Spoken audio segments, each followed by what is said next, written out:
So, was haben wir hier?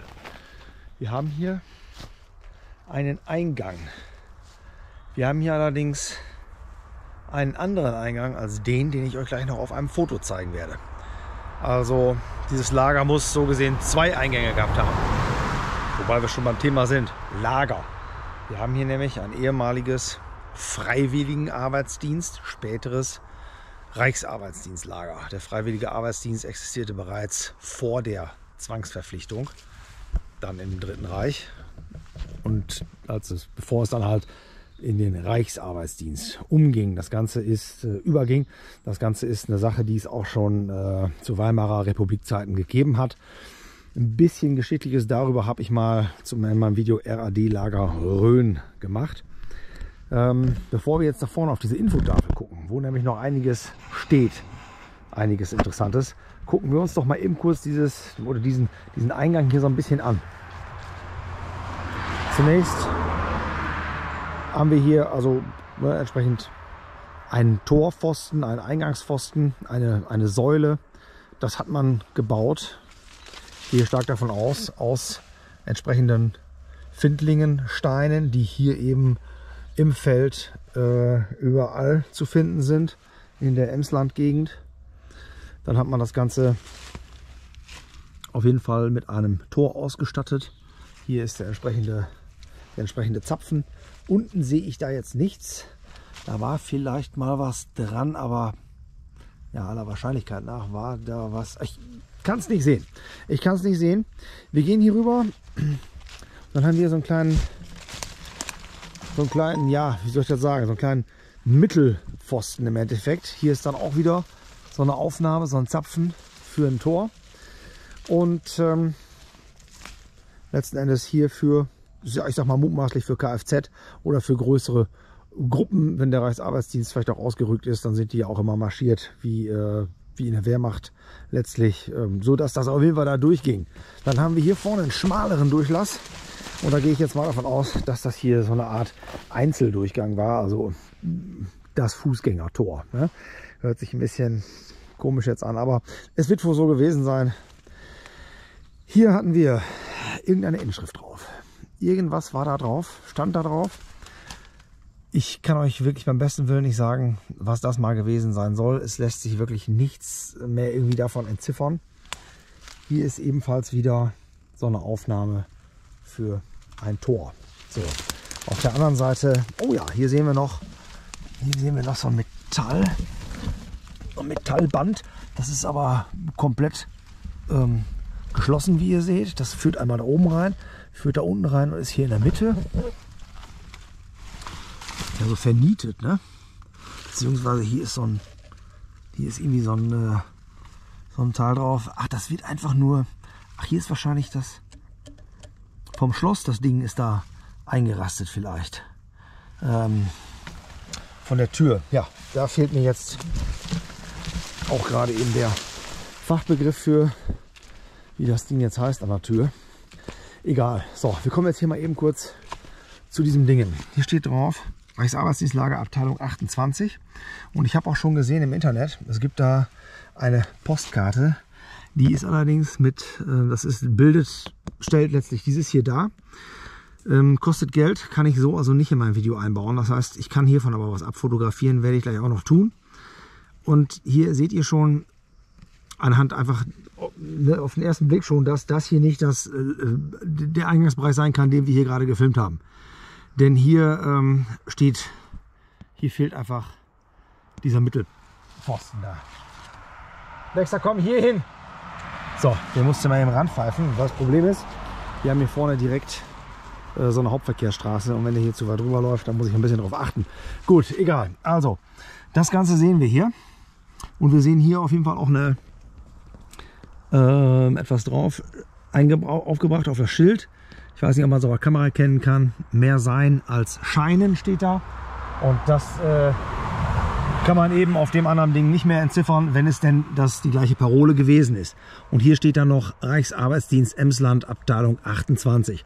Ich habe das gerade extra, diese Steine, die hier oben sind und auch hier oben, habe ich extra mit denen hier auf der Säule verglichen. Und sie sind eben nicht in Übereinstimmung zu bringen. Ist ein anderer Eingang. Gut. Dexter, komm hier hin. So, ich muss mal eben ausschalten. So, da steht das Mannequin. Ich hoffe, dass er jetzt auch hier bleibt. Ich war mit dem Eingangsbereich so gesehen auch durch. Das habe ich euch jetzt ausgiebig gezeigt, denke ich. Was wir hier auch noch haben, und das werde ich euch jetzt gleich zeigen, das könnt ihr hier in diesem Abschnitt lesen. Schließlich befand sich am Rand des Lagers noch eine Art Freilichtbühne mit einem rechteckigen Altarstein, an dem ebenfalls die RAD-Symbole, Spaten und Ähren sowie das Hakenkreuz angebracht waren. In Klammern in Resten noch erhalten.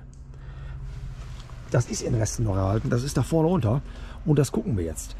Ob jetzt hier noch irgendetwas, irgendein Fundament einer Baracke oder sowas zu sehen ist, kann ich euch auch nicht sagen. Das ist hier auch, ihr seht das, sehr zugewachsen alles und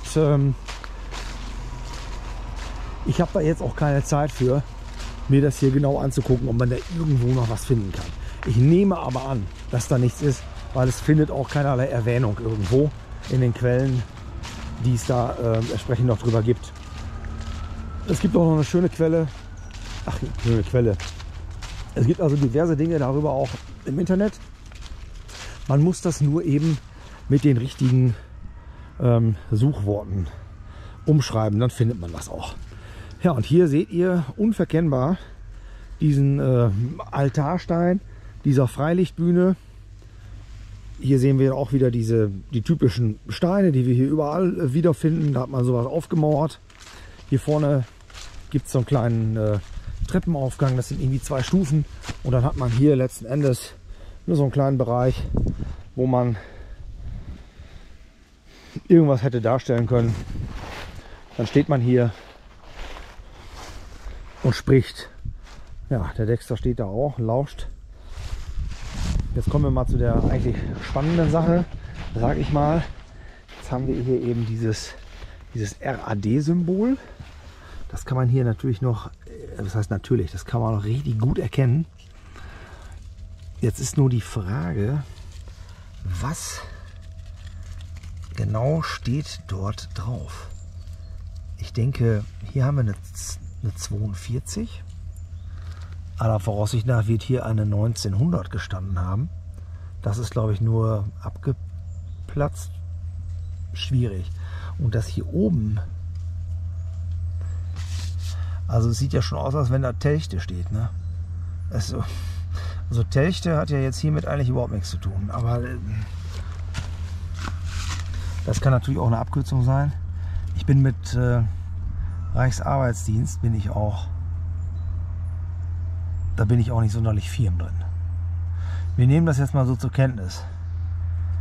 Für mich macht das den Eindruck, als wenn da Telchte steht. Vielleicht gibt es ja noch irgendjemanden, der da noch ein bisschen Licht ins Dunkel bringen kann, für was dieser Ausdruck oder für steht oder ob es das überhaupt heißt. Vielleicht bedeutet es auch was ganz anderes. Jetzt gehen wir an die Seiten dieses Portals. Ah, nein, tun wir nicht. Denn, das habe ich schon fast übersehen. Hier haben wir nämlich noch den Spaten. Da oben seht ihr den Spatenstiel, ne, den man anfasst, also das Handstück des Spatens. Und hier unten sehen wir dann das Spatenblatt. In der Mitte natürlich den Stiel. Auf der anderen Seite ist das ebenfalls so gefertigt. Das filme ich euch auch noch mal genau ab, wie das aussieht. So. Ja, und dann hat man natürlich nach dem Krieg versucht, diese Hakenkreuz-Ornamentik, nenne ich das jetzt mal, zu beseitigen. Das ist also jetzt hier,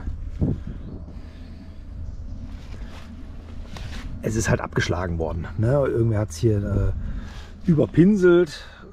Ich sag mal so, wenn man hier vorbeigeht, sieht man es natürlich sofort. Aber der Versuch ist da oder war da, das eben zu beseitigen. Von hinten sieht das Ganze so aus. Das ist also völlig unspektakulär, keine weiteren Verzierungen. Das ist dann einfach nur hinten, ne, entsprechend verputzt worden. Und ja, aufgrund des Alters haben wir dann entsprechende Ausplatzungen hier eben aus dem Putz. So, jetzt gucken wir uns das Ganze noch von der anderen Seite einmal an. damit wir das auch wirklich komplett drauf haben, diesen Altarstein. Ja, so sieht es halt von der anderen Seite aus. Und ja, ich hatte ja gerade schon mal gesagt, wir sind hier direkt an der Straße.